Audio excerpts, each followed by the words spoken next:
Order! Order! You are an incorrigible delinquent at times. Behave yourself, man!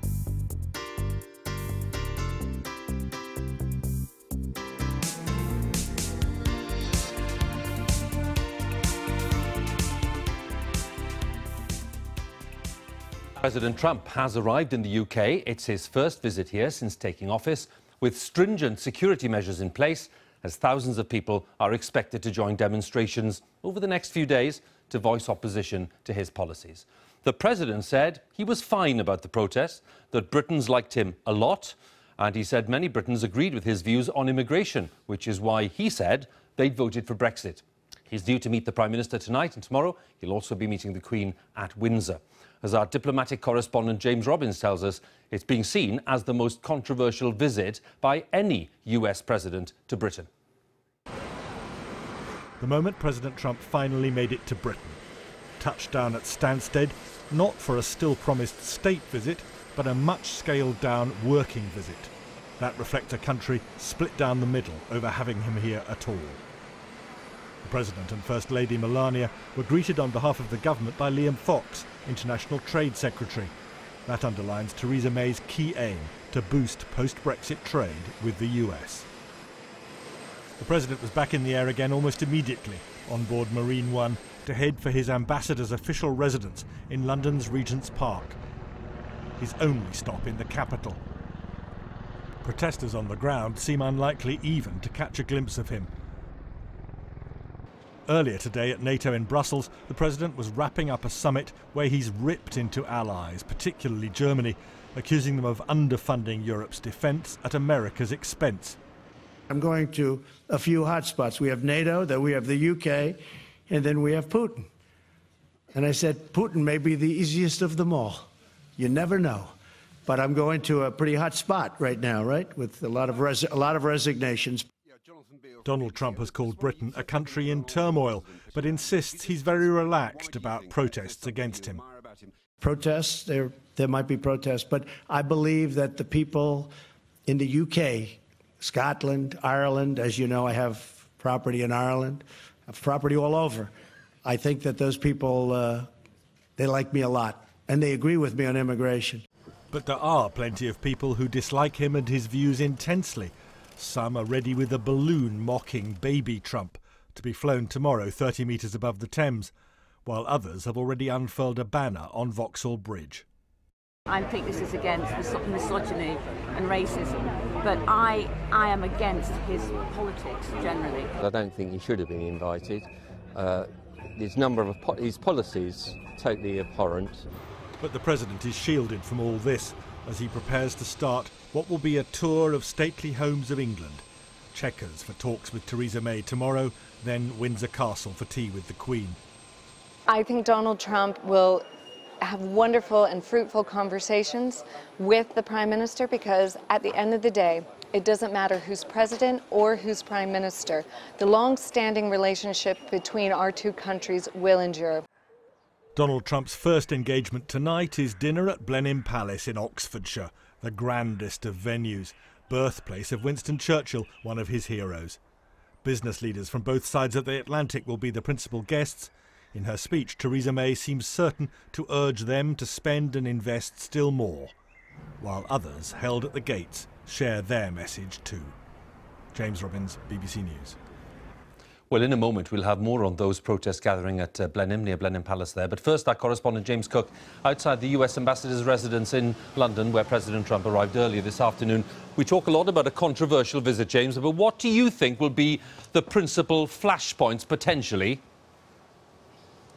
Well, I mean, you're right, it has been controversial, and Mr. Trump, I think, alluded to one of those potential flashpoints himself, and one of the areas which has angered a lot of the people who oppose him here in the United Kingdom, and that is his hardline stance on immigration, which, to be fair, as the President also points out there, does command some support here in the UK among certain groups as well. But what the President and the people travelling with him, the people around him in the White House, what they're really interested in, I think, in in this visit is the prestige and the honour of being seen with the Queen. This isn't a state visit, but it is being granted some of the essentially trappings of a state visit. That is what they want, and you might in some ways describe it as a state visit on the sly. James, thanks very much. I'm going to go from there, from central London, to Blenheim Palace, and Duncan Kennedy is there. And Duncan, can you just tell us what's going on there in terms of protests? Well, Hugh, I'm right outside the front gates of Blenheim Palace, and I'm having to hold my ear here because it's so noisy, the protest. We think something like 500, 600, 700 protesters are here tonight, here in East Oxfordshire. Very lively, very noisy, very peaceful at the moment, and really the kind of people who you don't normally see at protests out here tonight. Some of us telling them really that they've got two objections to Donald Trump being here. First of all, they regard him as a racist, and others saying they regard him as a misogynist, somebody who has bad attitudes to women. So in a sense, they're putting the policies of Donald Trump to one side and really picking on the man himself. He's due here in a couple of hours' time to have dinner with about 150 business leaders. And the people here want to get a message to him loud and clear that he's not welcome as he continues his visit to the United Kingdom here. They want to come out here and make as much noise as possible to send the message, Mr. Trump, we don't want you here in the United Kingdom. Duncan, thanks very much for the latest there. Duncan Kennedy at Blenheim Palace and James Cook at the US Ambassador's residence in Regent's Park in London. So welcome to Blenheim Palace, where President Trump is due to touch down here within the next half hour for a black tie dinner hosted by Theresa May. Earlier, Mr. Trump described the UK as a pretty hot spot right now with a lot of resignations. But despite all the mass protests planned for his visit, he declared, "People like me there." Well, Mr. Trump flew to Britain after a somewhat chaotic 28 hours at the NATO summit in Brussels, where he characteristically claimed victory over his demand for the Allies to increase their defence spending. Our Europe editor, Matt Fry, has much more. No, this is not a mirage. He is here, really. Air Force One prowling through the midday heat past bemused Ryanair jets at Stansted Airport. Ever since he took office, there's been a back and forth over his visit. Should he, shouldn't he? Should we, shouldn't we? Well, Donald Trump is on the island. But the closest encounter he will have with the largest group of British citizens will probably be the phalanx of soldiers waiting for him at the bottom of the staircase. For one, they can be relied upon not to demonstrate. The government sent Liam Fox to greet him, but no one's quite sure why. And tightly clasping the First Lady's hand, as if she might make a run for it, the Trumps glumly soldiered on. Hardly anyone cracking a smile. This was more funeral procession than arrival ceremony. Next ride, the helicopter every American president takes with him everywhere. And off to the sky safely above London, keeping his distance from the unruly streets below. The first American president to visit the capital while avoiding it. The first stop on this parallel diplomatic universe, a safe haven, a small island of sovereign American soil, the heavily fortified compound of the American ambassador in Regent's Park. But let's just rewind for a minute.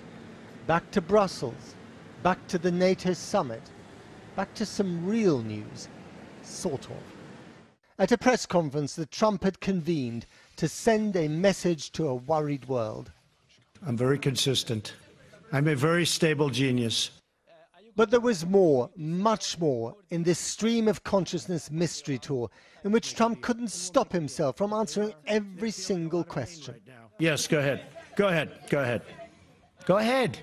It was part beauty pageant acceptance speech. We're looking for peace. We want peace all over. We want to solve problems. We're looking for peace. Part American arms trade pitch. The United States makes by far the best military equipment in the world, the best jets, the best missiles, the best guns, the best everything. We make by far. I mean, that's one thing. I guess I assumed it prior to taking office, but I really learned since being president, our equipment is so much better than anybody else's equipment. Part Trump real estate pitch. I own a lot of property there. I'm going to Scotland while I wait for the meeting I have Turnberry in Scotland, which is a magical place, one of my favorite places. Part reassurance about his historic one-on-one with Vladimir Putin in Helsinki. He's a competitor. You know, somebody was saying, is he an enemy? No, he's not my enemy. Is he a friend? No, I don't know him well enough. But the couple of times that I've gotten to meet him, we got along very well. You saw that. I hope we get along well. I think we get along well. But ultimately, he's a competitor. And very large part personal boast about how his threat to pull America out of NATO had concentrated errant minds. The people have stepped up today like they've never stepped up before. And remember the word, $33 billion more they're paying. And you'll hear that from the Secretary General in a little while. He thanked me, actually. He actually thanked me. And everybody in the room thanked me. There's a great collegial spirit in that room that I don't think they've had in many years.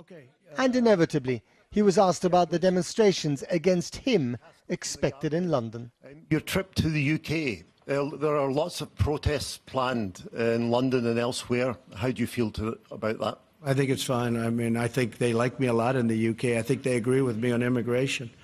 I'm very strong on immigration. I made a point today. I said, you've got to stop. You're ruining you're going to have a lot of problems. I think that's why Brexit happened. Now, I don't know what's going on with the negotiation. Who knows? And I guess that's become a very interesting point of contention. I said I'm going to a few hot spots. We have NATO, then we have the UK, and then we have Putin. And I said, Putin may be the easiest of them all. You never know. Back in London, the musings of Trump will soon meet reality. The props of protest unfurled. Extra camp beds for the thousands of additional police drafted in for security and protection. And a fake Trump filled with real hot air, poised to soar in gentle mockery. Well, now Mr. Trump has been walking through the grounds of the ambassador's residence there in Regent's Park. There he is with Melania in a rather lovely flowing yellow dress. And they will be flying, I think well, it'll be about 30 minutes. I think about 7:30 they'll be here, landing in mid-Oxfordshire at this extraordinary pile. One has to call it a pile. It really is a remarkable building that we're here at, right here in Blenheim Palace. Well, his visit has already been greeted with protests, although larger numbers are expected to take to the streets tomorrow. There are about 3,000 outside the gates here. Anti-Trump protests have gathered outside Winfield House too, where he just left on his helicopter and where he spent the afternoon. Jane Dodge is there. Well, I can confirm that Donald Trump has just left the building. He's flown out by Marine One by helicopter to his next venue, Blenheim Palace, for supper. Not that we saw anything of him. He was here behind me in Wingfield House, 300 metres away, with a small forest in between us and various levels of security, including fencing and bulletproof glass. But protesters have been gathered here for most of the afternoon, making their presence felt. I'm joined by 3 of them. Why, Amy, have you come today with your 4-year-old daughter? Well, he's against women, he's against immigrants, he's against disabled people. Where else would I be? We have to show a stand against him, and our politicians are not able to. And he had the audacity to say that Britons like him. Well, we don't, and he's not welcome here. I'm also joined by Cindy and her 13-year-old niece, Lila. Why are you here? Well, I brought my family, young people, to make sure that their voices get heard, because they need to be able to participate in a fair and democratic world, which is exactly the opposite of the world that Donald Trump's creating for them. So I think it's really important that they can speak. Donald Trump has been making his thoughts felt today about Brexit. What do you think about the US president getting involved in our politics? I think it is absolutely disgusting we allow these views, these racist and bigoted views, to influence and circulate our society. And I think what's even more shocking is that in our society there's a place which is acceptable to voice these bigoted views. Some of these protesters will be attending tomorrow's marches in London, with more protests in Scotland and the north of England as well. Jane Dodge, amid the protesters outside the ambassador's residence where Mr. Trump has just taken off He will, as if by magic, be here in about 24 minutes. We'll be back later as the helicopter touches down in the grounds behind me. He's expected to land then. Well, welcome back to Blenheim Palace. He isn't here yet. It's the birthplace of Sir Winston Churchill. Now, of course, that has fabulous resonance for Trump. He'd love to be Winston Churchill. He's got the right sort of deportment too, and all the rest of it. The interesting thing is Churchill was only born here by accident, literally, because what happened was his mum went off for a ride in a pony and trap, and it went over a lot of bumpy ground, and he was born 2 months early. He should have been born in London. Anyway, Trump's coming because that's where he was born, the old Winston Churchill. He's about to touch down for tonight's black tie gala dinner hosted by Theresa May, and we will be bringing you his arrival live as it happens. Now, these are the pictures from the US ambassador's residence in London's Regent's Park just after 7 o'clock as President Trump's helicopter took off. He was on board along with his wife Melania. They are due here any moment now. Krishna, do you want to take up from there? Here we go. I pick up again because we think he's in the air. We've seen some escorts come across. We've had Rule Britannia on the ground. You missed that. President Trump's visit has already been met by protests all over the country with a lot of events across the country at large. Bigger numbers expected to turn out tomorrow. This was the scene outside the US ambassador's official residence at Winfield House in London's Regent's Park, where a fence was erected to bolster security, especially for this visit. There were also protests in Cambridge, organised by Stand Up to Racism group. They said they wanted to show Mr. Trump was not welcome in the United Kingdom. There have been large crowds in Cardiff too. Welsh politicians joined protests alongside the Women's Equality Network, and there have been more marches from Brighton to Newcastle. We were talking about doing our placards, and we couldn't decide what to do because there's so much that he's done wrong, like separating children. How can we let someone in like that that's doing such awful things? Why don't we just ignore him for now and then later on do business with America? It's a great country. All this business of make America great again, it always was great. It's a fine country, but he's not a good example of the countryman. Let me put it this way. I don't know how he got the invite. I don't know why he got an invite, because everybody knows that the man lies through his teeth. Inviting him here and putting out the red carpet, I think, is the wrong message. Even today, he said the people of the UK love him. Is he so blind? Does he really think we all love him? I don't think so. Joining us now from Nashville, Tennessee, is Scotty Nell Hughes. She's a Trump supporter. In fact, they don't come much more passionate than Scotty Nell Hughes. And she's also a commentator. Scotty Nell Hughes, here he is on the ground, just landing. We can hear his helicopter in the air. Can't quite see it yet. There it is. What do you make of the protests? And clearly there are going to be much bigger ones tomorrow. What do you make of that? Is it a rather rude gesture, or is it democracy in play? Well, I do think it is democracy in play, and be honest with you, without the accents, I would have thought those were some of the same progressive protesters that we've seen in our more liberal cities in the United States, echoing the same talking points. And while they have a right, and they definitely have a right to speak their voice, I think it just shows the same kind of miscommunication, misinformation that's getting out about the issues that President Trump and the good things that he is doing for the American worker as well as the whole international scene. He seems to be really fixated by getting his relationship with Putin right. We're wondering whether we're just sort of a bit part player, giving him some rather pleasant window dressing. Well, I don't know about that. I think he says that he's going to address him eye to eye, face to face. In fact, Theresa May, Prime Minister, actually reached out to him and said, President Trump, help us. While, yes, we've been isolating Russia, we do think that, that President Putin needs to address the issues that we've been dealing with the recent events, the poisonings that have happened within our country. Listen, when you deal with a bully, the only way to deal with them is to look them and be the bigger bully in the room. President Trump has shown that he is not going to back down to Russia, that the status quo from the past administration is not happening, and therefore you're going to have to address the real concerns that people have on the international market of what Russia has been doing in other countries, both with their policy as well as their economics. You know, times have changed a bit, though, haven't they? Do you know, I was very young at the time, but when JFK came here in 1961, do you know that 500,000 people lined the road cheering from all the way from the airport into London? That has not been seen today. What we've seen is people protesting.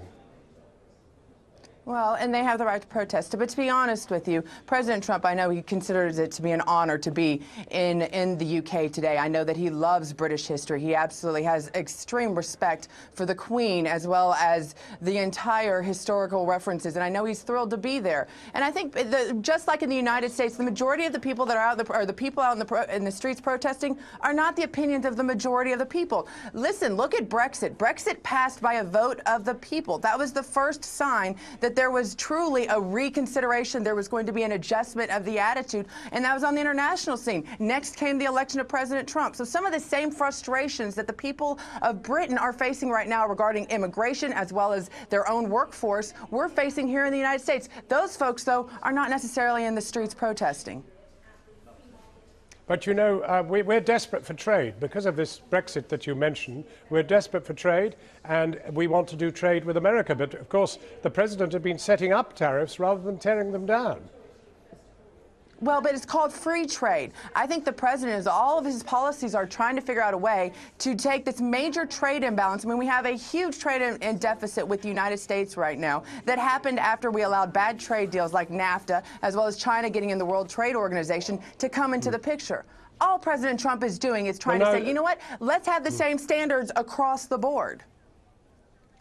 Yeah. Scotty, I'm going to have to break in now because the helicopters are landing. There is an enormous sort of, what do we call it, obelisk with the first Duke of Marlborough on its top, and the two helicopters were seen coming straight past it. And we also have on the ground a huge array of bandsmen, Scottish, Irish and Welsh bandsmen. They've already been playing Rule Britannia, which, alas, he will miss. A very stirring experience it was, too. And at any moment, he will be on the ground being brought straight in. Now, joining us from Washington, D.C. is Evan McMullen. Now, he ran as an independent presidential candidate against Mr. Trump. He didn't win, but he was there out in Colorado, I think. Evan McMullen, what do you make of this trip to Britain? He's spent 17 months in office before he came here, whereas Mr. Obama came here in 3 months. Does that mean actually he doesn't really rate Britain much? Well, I think the president is in general aligned not with our traditional allies, which of course chief among them is the United Kingdom, and then NATO in that alliance and the nations that make a part of it. He spent most of his time working and meeting with leaders of other countries that take a more authoritarian approach to governance. And these are the people who I think he sees as his personal natural allies. He's most comfortable with them. Of course, he'll soon be meeting Vladimir Putin again, who he has a rather suspicious relationship with. And that's his posture. And I think it's a clear signal among many that he is not, as traditional American presidents are, interested in strengthening the alliances that protect the free world.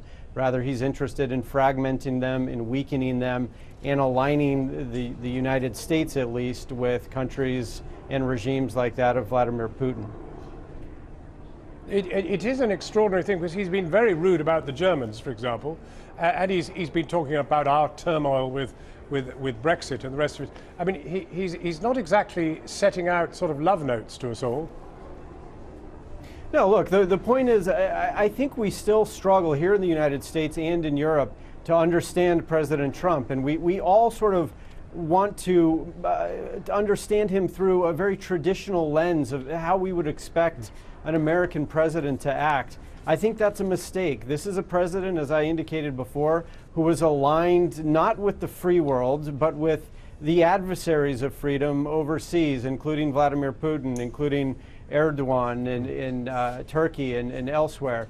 This president is not a typical American president. He is not interested in strengthening the free world. He's not aligned with the free world himself. He seeks to fragment it and fracture it, just in the same way Vladimir Putin desires, and they work together in that capacity for that goal. And it's time that we sort of wake up and realize what we're dealing with here. Now, the U.S. as a whole, the United States of America, we're not aligned with that, but we have a president who is, and we've got to deal with it here.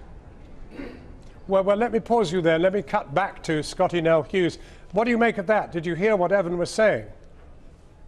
I did, and with all due respect, I would like to remind Evan of what our country was like, what our world was like when President Trump was elected. And the reason why he went to the Middle East first was because we had a major crisis with the Iran nuclear crisis.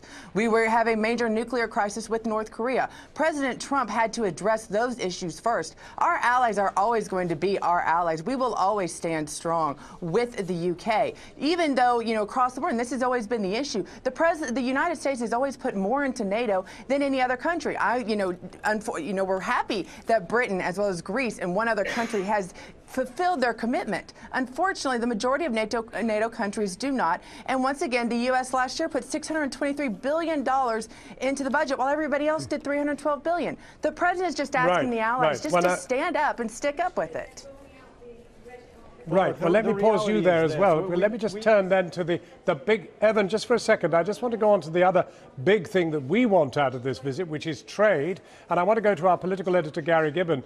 Gary, there are an array of ministers here, from the Chancellor of the Exchequer to all sorts of people, including the new Foreign Secretary, etc. And they're all after one thing, which is trade. Are they really hopeful of getting trade with America, or is this really a bit of a pipe dream? They're hopeful of it. I strongly suspect the Prime Minister will talk about it when she addresses the dinner gathering later on. But when you look at the white paper that was published, the government's negotiating position on Brexit today, it seems to be exactly what President Trump's administration said Britain shouldn't do. The Commerce Secretary, Wilbur Smith, was over here towards the end of last year, and he listed all the things we shouldn't do. He was basically saying, don't hang around in the EU's regulatory orbit. Come out to the American orbit where the air is better, and it doesn't look as though, in the terms of the white paper that came out, the opening negotiating bid as it was that Theresa May's put there, it doesn't sound as though they'll be pleased about that at all. It also specifies that agricultural goods stay in the EU regulatory orbit, and he was pretty clear he didn't want them there. They're always a big card on the table for US trade deals. Evan, could we just ask you what you make of the whole idea of sudden new bursts of trade between Britain and America? Well, look, I think this administration sees that Britain is in a vulnerable position now as a result of Brexit, which, by the way, the more we learn, appears to be a campaign that, like his own, was sponsored and supported by the Russians. And what the president is seeking to do... We're going to pause now. We've got... we've got the Prime Minister and her husband, Philip, who is looking after Melania. They are just walking past the guards' bands, and they're walking out to meet the arriving Donald Trump. And you will just see where she's adorned in a rather interesting red creation. Philip, we know, has actually got a new suit on. He's bought it specially for entertaining Melania. Quite what they're going to be doing, we're not sure, but if you tune into Channel 4 No News tomorrow night, you'll see them doing whatever they've decided to do. I think they're visiting various young people's organizations. So, Matt, here we have Mrs. May and her husband on the tarmac. And the last time, of course, when they met in Washington on those very early days of the Trump presidency, it wasn't the last day they met, but when they met then, there was a lot of hand-holding, and we're told that Trump doesn't really like hand-holding.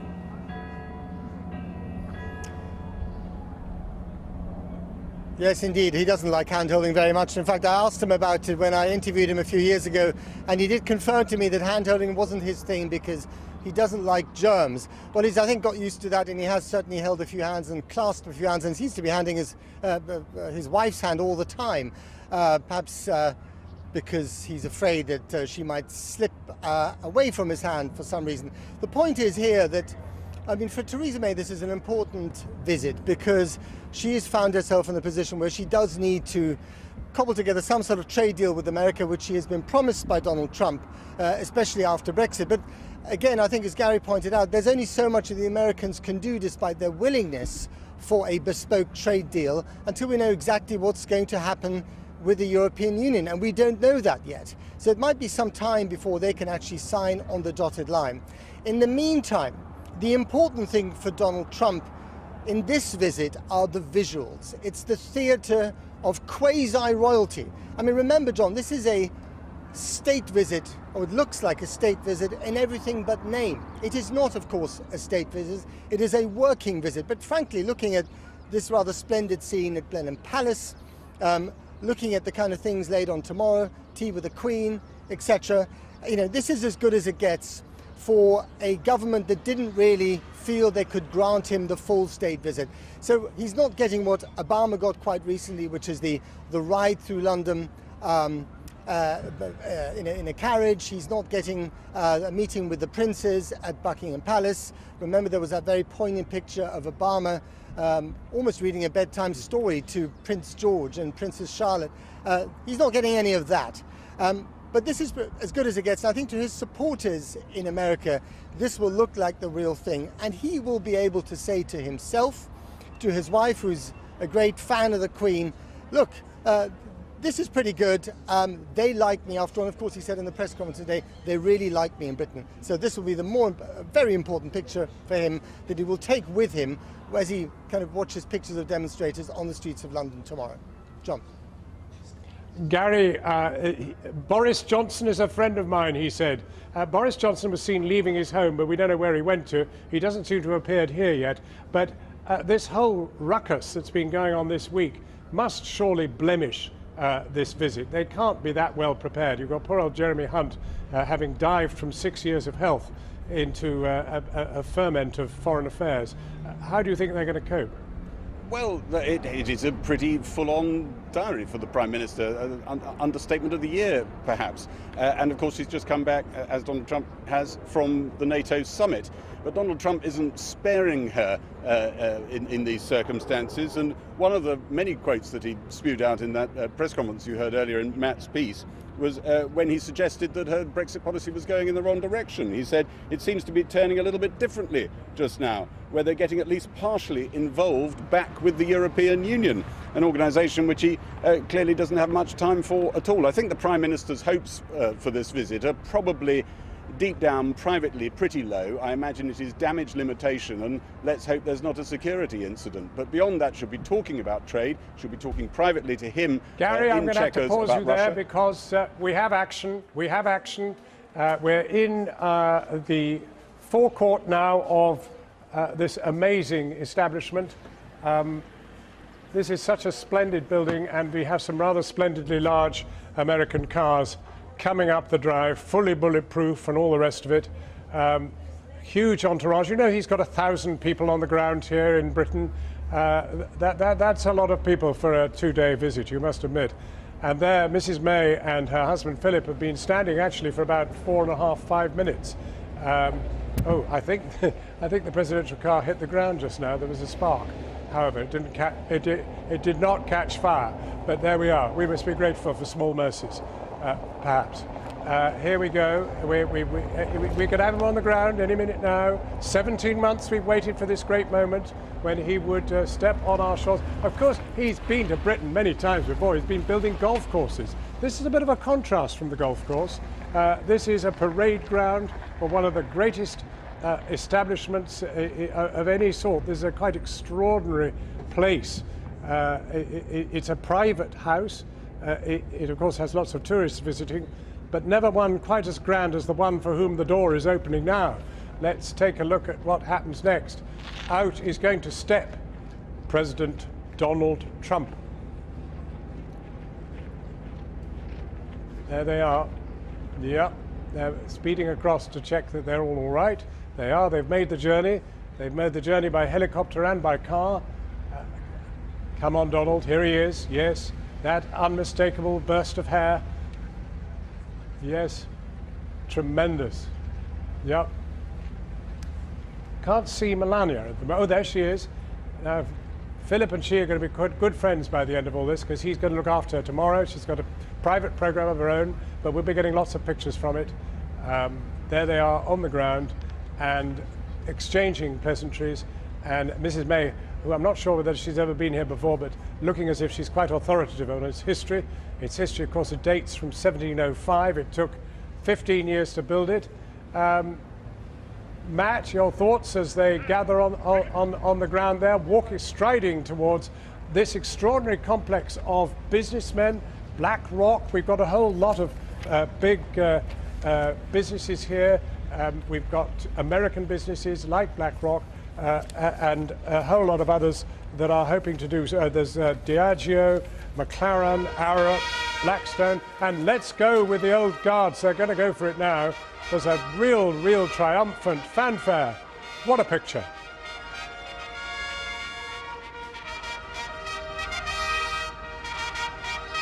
Quite a contrast from those protests that you've been witnessing outside the gates of Winfield House.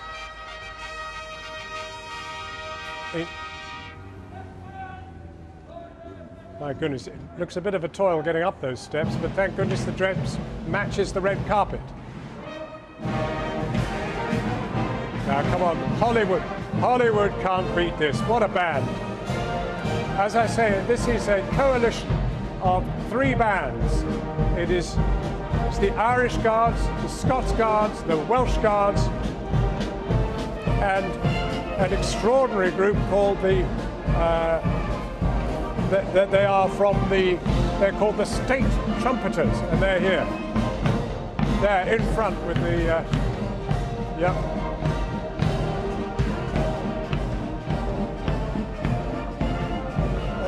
Matt Fry, take us in here. We've got American business, we've got British business. They're going to eat beef, they're going to eat salmon, they're going to have strawberries and cream, but will they do any trade? It doesn't get any better than that, does it? I mean, I think, you know, for Donald Trump, this is all about the visuals. This is about this extraordinary event, and they have laid it on really quite thick for him, haven't they? I mean, you know, it's as good as the kind of stuff that you get perhaps at Buckingham Palace without, of course, the presence of the Queen or any of the royals. But I don't think he will care so much about that. I think he'll be extremely pleased with this. And remember, this does matter to him enormously. And then, of course, at the same time, you have, you know, the trade deals that might come out of it. Now, there'll be a little bit of discussion tonight, but I don't think anything will be signed on the dotted line, quite frankly. But he will remember this in coming discussions, and if everything goes more or less according to plan tomorrow, this image will be like a comfort blanket to him in the future. And I think that is enormously important, both for Theresa May and for Donald Trump. And let's, you know, wait and see what happens tomorrow. I mean, you know, the key thing is his meeting not just with the Prime Minister, but also tea with the Queen at Windsor Castle. I mean, I'd love to be a fly on the wall on that particular meeting, and I'm sure the Queen will do what she always does, what she is paid to do, which is to be utterly polite and correct and follow the protocol, and she will make him feel comfortable, and he will go away back to the White House, back to America, and he will boast about how wonderful his visit was to this country. And considering all the kind of controversy and the fact that there will be thousands of demonstrators in London tomorrow, he won't see that, and he will not remember it as much as this. Watch this. Gary, let's go to you just briefly for a final thought.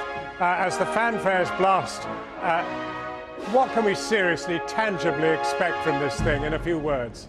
I think what Britain is hoping, the government is hoping, is as we go into a tariff war, for instance, a trade war, please don't hurt us, please like us, look, we're treating you. But the thing with President Trump is, even if he's smiling and happy at the occasion and says nice things, what he tweets a few moments later can be very different. And on this occasion, he actually advertised some of his dislike of the direction of policy of Theresa May in Brussels before he even got here. So I think, as I said, the expectations have got to be fairly low, but the plan is, please like us, please don't harm us.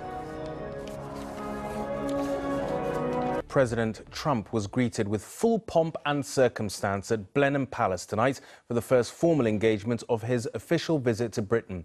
There were protests outside as he arrived for a black-tie dinner hosted by Theresa May, the birthplace of his hero, Winston Churchill, but they didn't appear to ruffle him. Earlier, the president had prefaced his trip to Britain in typically confrontational style, giving a news conference in Brussels the benefit of his candid views on Brexit. Tonight, Mrs May used her speech of welcome to press for a post-Brexit trade deal with America. In any future diplomatic landscape, Britain will need America as a key ally and economic partner. And so tonight began the meticulous attempt to win over this maverick American president with a remarkable blend of pageantry and heritage. The setting was carefully chosen. Blenheim Palace, the birthplace of Winston Churchill, the historical figure that Donald Trump most admires. There was a moment when the President and the Prime Minister held hands and steadied each other, just as they did at the White House 18 months ago.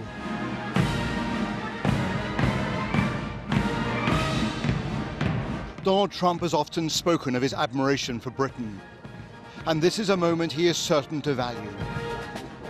Stagecraft that allows him to forget the savage political discourse that he has left behind in Washington. What a contrast with his contentious morning.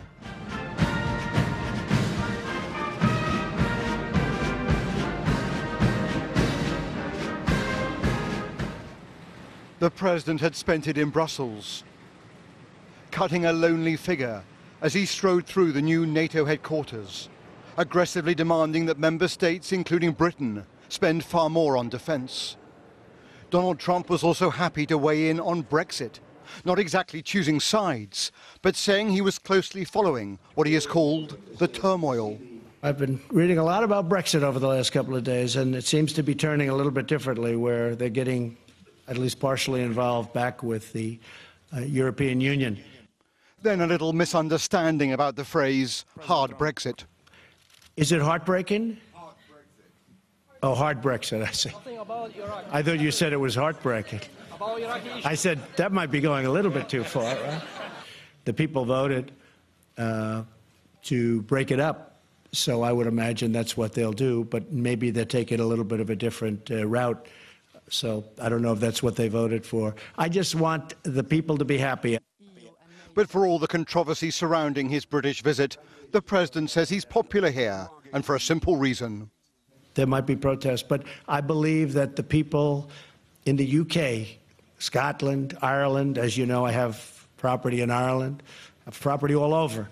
I think that those people, they like me a lot, and they agree with me on immigration. And I think that's why you have Brexit in the first place, because of immigration. With that hand grenade thrown into the mix, Trump then flew into Britain. Marine One, the presidential helicopter, is going to be his mode of transport for the next few days, helpfully keeping him away from the mass protests being planned throughout his stay. From the steps of Blenheim Palace tonight, the President led the applause for the ceremony. But British officials will be anxious to the very end. Few of Trump's trips are predictable, and there is the small matter of the President having tea with the Queen tomorrow. What could possibly go wrong?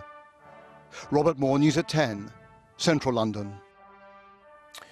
Well, live now to Blenheim Palace and our political correspondent Libby Wiener, who's there. Libby, a tricky visit, certainly for Mrs May politically. What do you think she can hope to achieve out of Donald Trump's visit here?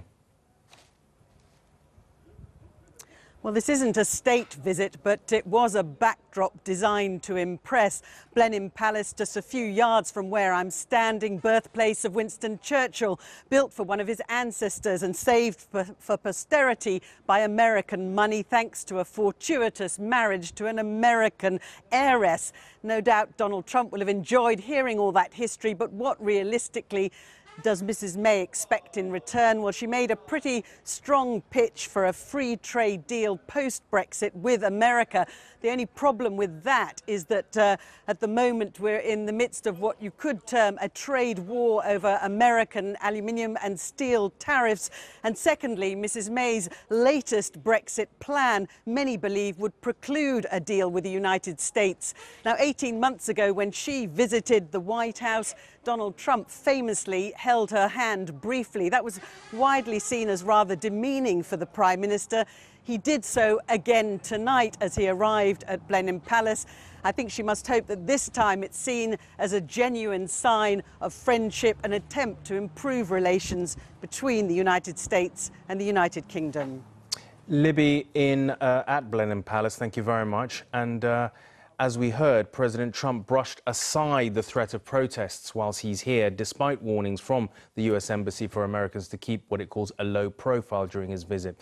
He has a busy schedule ahead, though. First, the president will visit the Royal Military Academy at Sandhurst, where he'll meet Theresa May again, and the Defence Secretary Gavin Williamson. Later, he arrives at the Prime Minister's country house, Chequers, for a working lunch. Then he'll meet the Queen at Windsor Castle, where there will be a military parade followed by afternoon tea.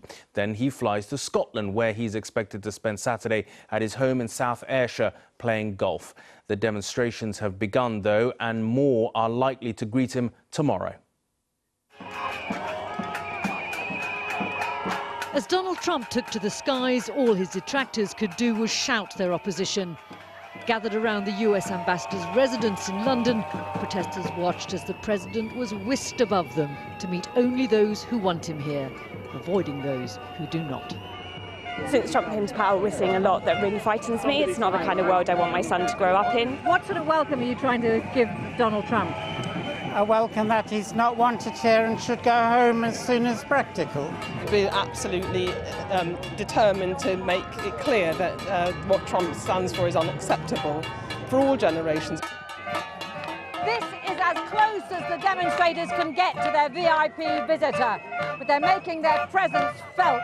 And tomorrow, when Donald Trump meets the Queen, these protesters are planning an alternative welcome.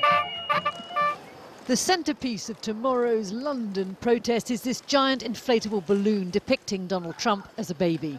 Police forces are preparing for one of the biggest mobilisations in their history. 4,000 extra police officers have been mobilised, prompting questions in the Commons about cost and security. Mr. Speaker, it is a long-standing tradition in this country that people are free to gather together and to demonstrate their views. The police are aware of a number of protests planned across the country and will be working to manage these. There were some small and peaceful protests today in Cambridge, also in Bristol, and they took to the streets in Cardiff. But President Trump does have fans here, one publican choosing to rename his pub to make that point. There is a huge amount of Trump support in this country, but the people are afraid to say it, or say it openly, you know? Because they're just, you know, the other side are so vocal and so noisy. Here there was disdain for the activists and protesters. The irony is that they've dressed him up as a baby. I think those people should grow up themselves. And one American family said the hostility for their president had felt personal. I definitely found it offensive when I first learned about what was happening here. In fact, when we arrived here and I started reading about it, it made me feel unwelcome. Today the demonstrations have been small, hundreds mostly rather than thousands. But tomorrow more are planned as those who loathe Donald Trump take to the streets to send their own message that he isn't welcome here. Penny Marshall, News at 10. Well, as Penny mentioned, one of the most prominent symbols of the anti-Trump protests will be the giant balloon effigy of him that demonstrators plan to fly over London. I spoke to the American ambassador to the United Kingdom and asked him what impact the balloon or any other protest might have on the president. I don't think it affects his feeling one iota. I mean, he's focused on what his mission is for this leg of his journey. And so he's got, you know, he's got the special relationship, he's got security and prosperity he's working on, and, you know, his longer term agenda with a bilat and just improving the relationship. I think that's what he wants to do, and that's what he'll focus on. What do you want his visit to sort of achieve in terms of the atmospherics? It's his first visit. It's been a very eventful presidency, to put it mildly. What do you want the British people to see about sort of Donald Trump? Yeah, no, I think it will be to just talk about why this relationship and accentuate why this relationship is important, why it's so long enduring, what are the strengths of it, and, you know, keep it going in a positive way. And I know it will. I know that's going to happen. I feel it as I tour around the country and meet people, how strong it is. So don't believe the polls and don't believe this and don't believe that. the best evidence is actually talking to people and meeting them and listening to what they have to say. Would he have rather those spent a lot more time in London if there weren't going to be so many sort of people saying they were going to come out? I mean, we haven't gone over to the what ifs, because this trip was always designed to be a one kind of 24-hour, get as much as you can done in 24-hour period as you possibly can. So that's I think he's happy with that. American Ambassador Woody Johnson. And our Washington correspondent Robert Moore, who's following President Trump's visit, has joined me in the studio. Robert, it's great to have you here, as opposed to being on the other side of the pond.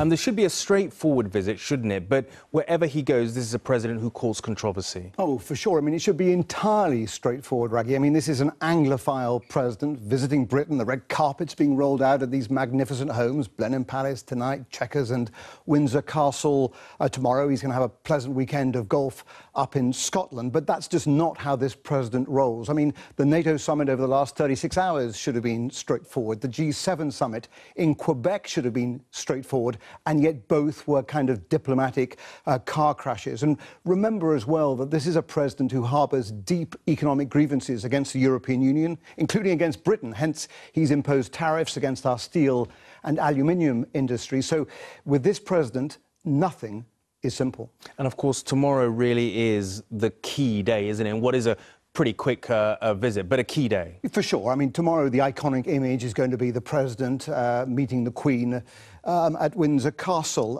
Remember, the Queen's met 12 American presidents, so she is supremely diplomatic, supremely experienced. But this is a man, a president, who is kind of protocol busting. So there will be anxiety in Downing Street, as there will be in the palace, about this visit until the very end, until on Sunday evening he leaves Scotland, flies to Helsinki for that crucial high-stakes summit with President Putin, which in itself is obviously highly unpredictable. Robert, great to have you here. Thank you very much indeed. President Trump touched down on British soil today for his non-state visit. Tonight, he's at a black tie dinner at Blenheim Palace. But even as he sits there alongside Theresa May, details have emerged in the last few minutes of an interview he gave to the Sun newspaper before joining his host, in which he rather undiplomatically all but writes off the prospects of any trade deal with Washington under the Prime Minister's proposed plans for Brexit.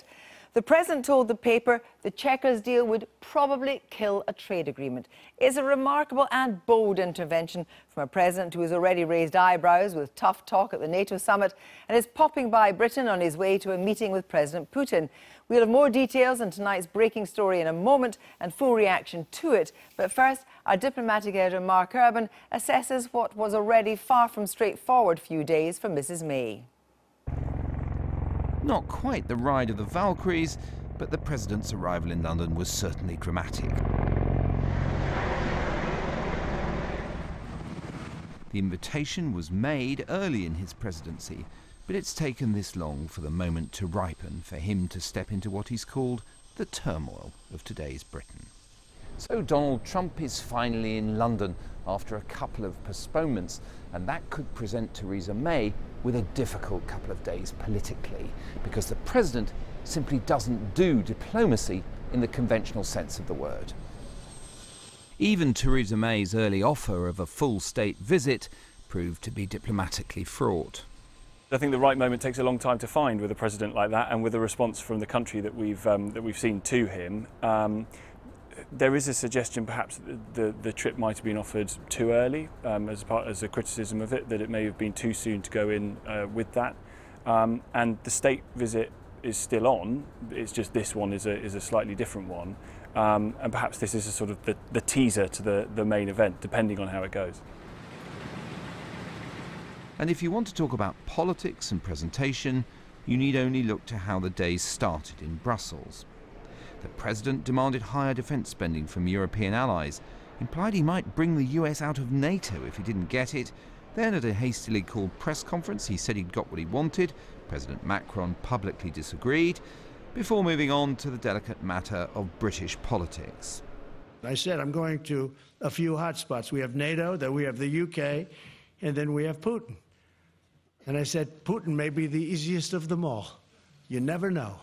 But I'm going to a pretty hot spot right now, right, with a lot of resignations. The 2 days of argument in Brussels about burden sharing, long a gripe the Americans have had with their allies, underlines the extent to which Trump doesn't do conventional diplomacy. His approach is rejected even by the general who, until last year, commanded US forces in Europe. What concerns our allies and many other people is that nobody has any confidence in what the president's going to say. I mean, the one topic that everybody has talked about yesterday and today here in Brussels is what's the American president going to say? That's unheard of. That at a NATO summit that people would be wondering, what is the American president going to say? Is he going to affirm America's commitment to Europe? I mean, that's unbelievable. At lunchtime, the president jetted off to Stansted, with Theresa May returning under her own steam and presumably taking the advice of her officials about how to have the best or the least awkward Trump visit to the UK. In terms of wins, I think it is going to be very difficult because he lands having said the UK is in turmoil. He's got any given moment to shout something at a reporter or whatever, and he's going to be peppered for questions on Brexit and on our military spending and whatever it might be the whole time. So there is going to be a nervousness there, but if he leaves with thinking that the UK-US are very close and that he leaves thinking that he's not been talked down to and he's had his ego massaged, then that probably is a good thing in the long term, even if in the short term the wins are harder to see. So the evening programme took him to Blenheim Palace, seat of the Churchill family, and in her speech, Theresa May stressed the depth and breadth of UK-US business ties.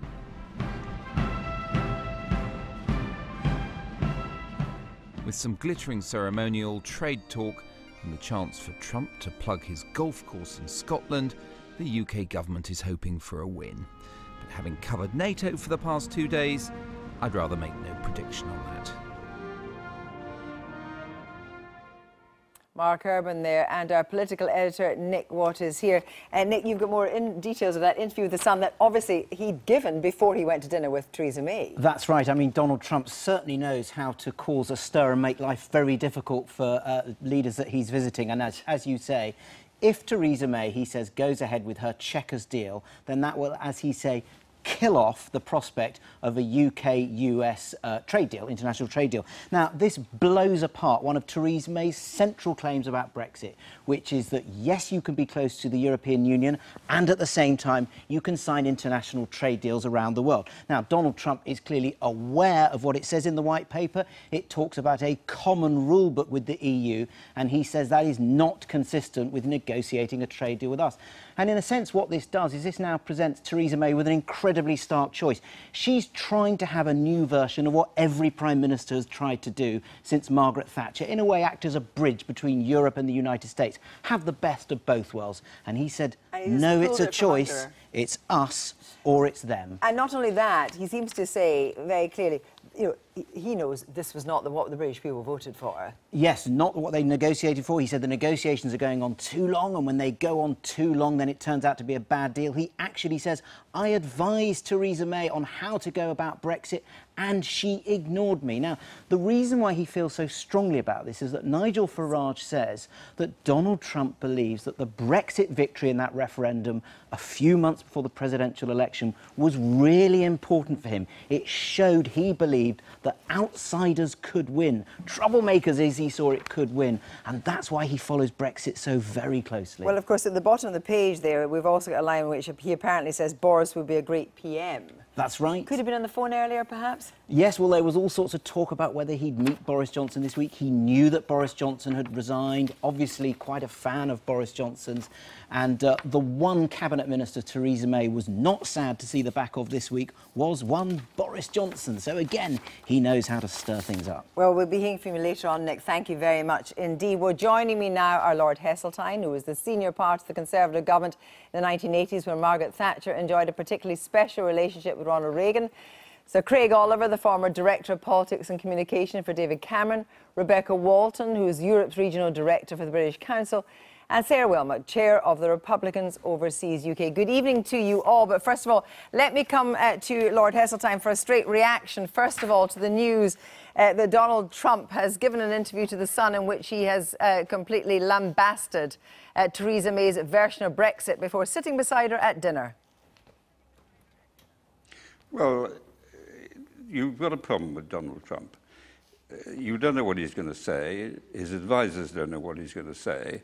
And as a man, I wouldn't give him house room. But the truth is that he is the President of the United States, the most important nation on earth, a very important ally. And you can't lock him up in some part of Midwest America. So you have to try and have a dialogue. And the great trick in the light of the way he behaves is to try and behave in a way that you feel is commensurate with British dignity and experience. Theresa May's got a very difficult problem on her hands. Well, I'll come back and talk to you about the special relationship. I'll come back and talk to you about the special relationship as you saw it between Ronald Reagan and Mrs. Thatcher in a moment. But first of all, Craig Oliver, you know, you've been there as head of communications at Number 10. Theresa May have been expecting some kind of strange utterance, or I don't mean strange in terms of politics, but I mean out of time, out of place, because he's been doing lots of things over the last 2 days with Angela Merkel and NATO and so forth. But sitting right next to him at dinner tonight. Well, I think it's going to be presented as a bit of a disaster by the media, but in reality, if I were in Number 10, I would be seeing this as a bit of an opportunity. The reality is this is a brilliant scoop for The Sun tonight. It's an absolutely great, cracking story to have, but I don't think it's particularly good news for Boris Johnson, and I'm not sure it's a very good story for the hard Brexiteers. The reason for that is we saw what happened when a US president came over to Britain during the Remain campaign. I was part of the Remain campaign. We thought it was great that he was coming over and telling us you'd be at the back of the queue. It didn't work. People shrieked. They didn't like it at all.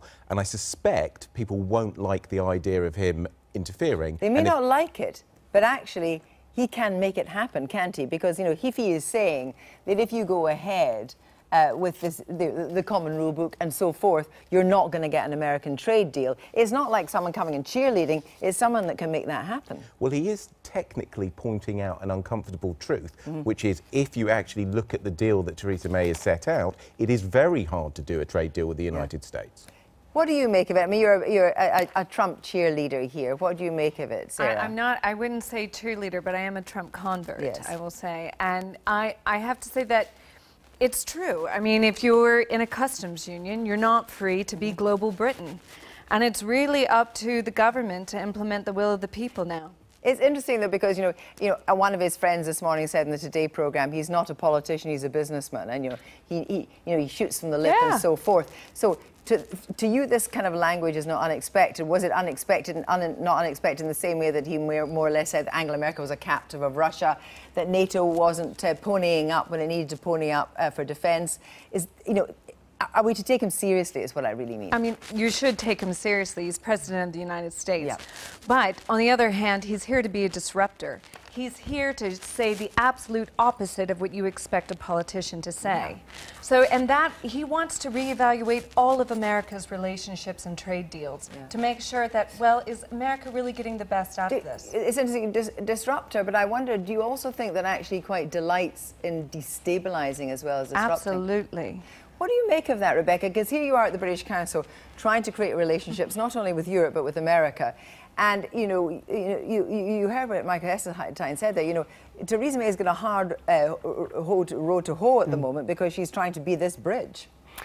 I think from the British Council's perspective, we always have our eye on the long term, Kirsty, and I think we've really, all of us as a nation, got to look beyond this very difficult moment and start to describe to ourselves what we really value and what we care about and what we want to build on for the long-term future in the country. And you can't project externally unless you get it right inside. I mean, the real problem with the negotiation is we haven't got it settled at home, we haven't got a stable position. We need to lift people's eyes, look forward, build on assets, and then we'll be in a better position to negotiate any trade deal. Is bound to create tensions with both Europe and also with the US. It absolutely will.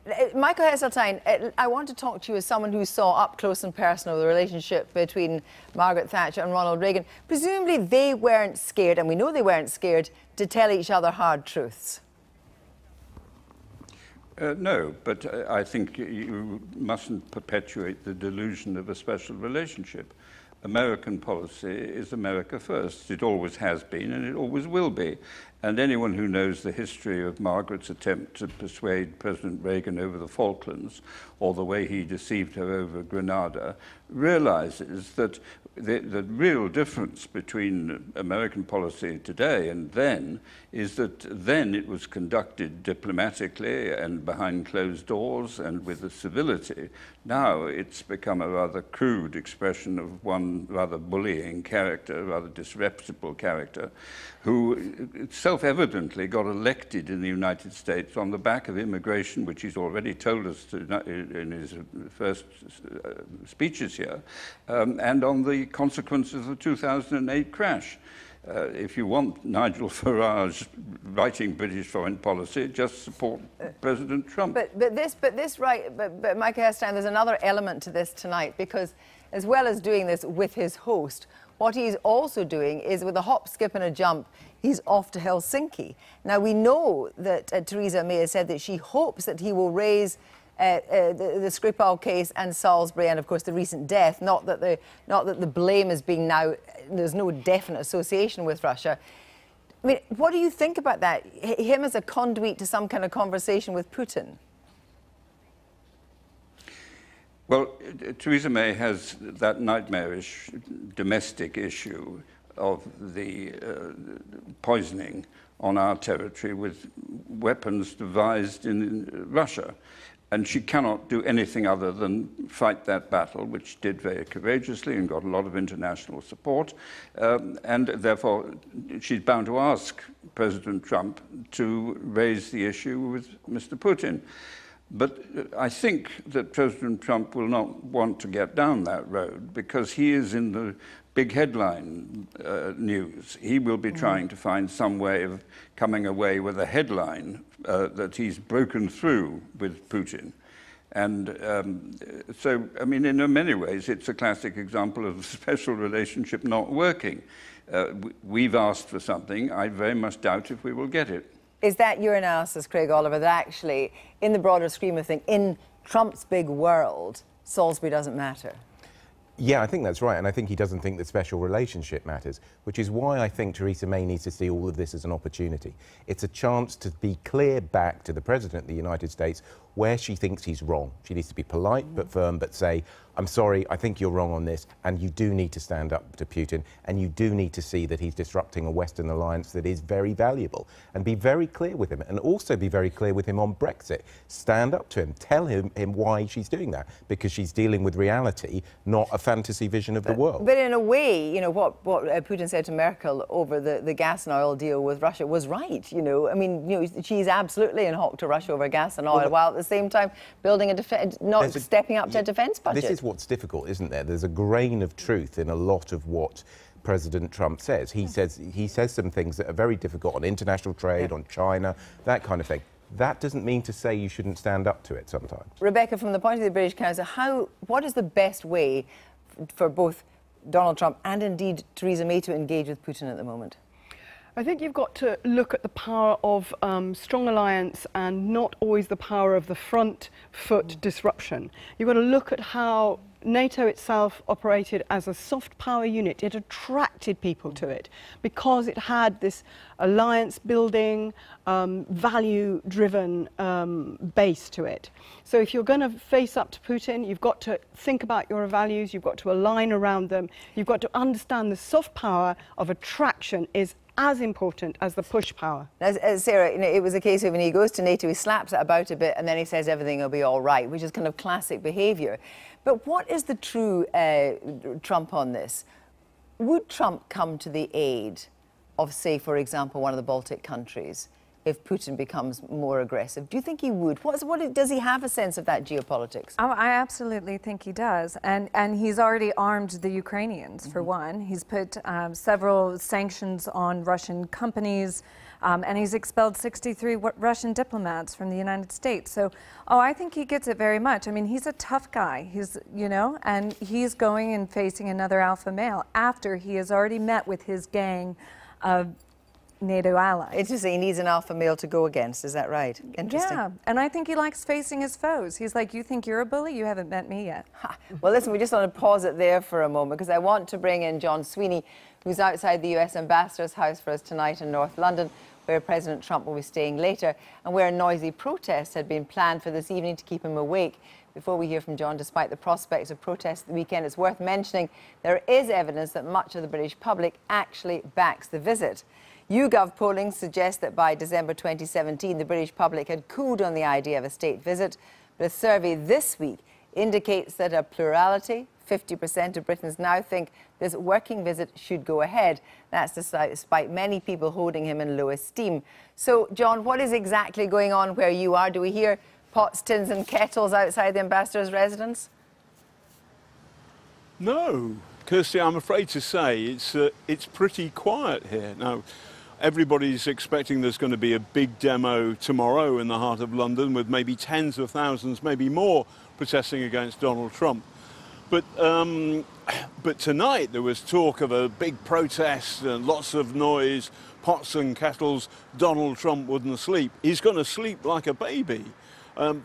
There's hardly any protesters here. I met one elderly couple and they'd brought along their grandkids' rattles and then they left. There is literally nobody protesting at the moment. Now, one's always scared that somebody's going to go woo, woo, woo, but for the moment it's very quiet. So why could this be? Number one, the England game. Everybody's exhausted emotionally, spiritually after that. So there's no energy for it. Somebody's having a little go of a shout over there. That's quite exciting. But frankly, it's not very exciting.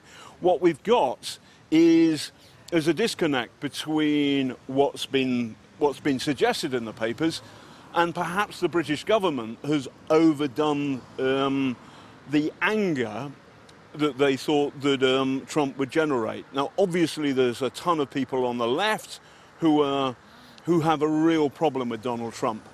Whether that has actually moves across to the general population, I don't know. Well, but to be honest with you, right now here it's quiet. Thank you very much indeed, John. Well, Craig Oliver, do you think there was a great overplaying of the kind of danger of his visit? You know, he's hermetically sealed from the public. Maybe that didn't even need to be the case. Well, I think it's always the case that when expectations are set very high, they never really quite meet them. Although let's see what happens with the protest tomorrow and the Trump baby. Well, was there from the point of view that actually Donald Trump was almost, it seemed to be suggesting he was kind of bring it on when he was asked about this earlier, that actually, you know, he quite liked the idea of protest because guess what? He's the centre of attention. But he also thought that Britons liked him. And we already know from that poll that, you know, it's absolutely correct, that Britain is divided over him. Absolutely, and America's divided over him. This is nothing new to him. And in fact, I think he'd be offended if there weren't protesters, actually. But at the end of the day, what happens at this working meeting is much more important than any balloon in the air or how many tens of thousands of people come out. And quite frankly, I think the special relationship will be fine long term. Well, the special relationship will be maybe tested at dinner tonight because presumably Theresa May knows what's in the sun now. She's also going to meet him at Chequers tomorrow, and then he is going on to tea with the Queen at Windsor. Now, in that situation with these two strong women, we talked about him with a bully, face to face, up close, what do you think the atmosphere is going to be like? I would love to be a fly on the wall, but I think it will be, productive. You know, the president speaks from the hip. You'll know exactly what he thinks. I think maybe Prime Minister May have a harder time being as direct as him, but I think it'll be productive. Finally, Lord Heseltine, if you were advising Theresa May about the way she should go about the Chequers meeting tomorrow, what would you be saying to her? Well, I think she's got a real problem because he's only said tonight about the Chequers compromise that it's dead. Well, I was saying on your programmes 2 days ago that it's dead. So he's only latched on to the self-evident fact that there's not a majority in the House of Commons for the Chequers fudge. But all he's really highlighting is that Theresa May has now got an impossible problem. The Brexiteers want a hard Brexit. Theresa May can't get a hard Brexit through the House of Commons. And in my view, the whole problem of Brexit is now unravelling. They put the Brexiteers in charge, David Davis and Boris. 2 years later, they'd come up with no sort of deal that was possible. The deal that has been put forward will be so watered down or strengthened from the European point of view that it'll infuriate the Brexiteers in the House of Commons. And Donald Trump has merely really exposed what we all know, that Theresa May's got a near insoluble problem. Now, I hope that this will lead to the collapse of Brexit. Well, thank you all very much indeed.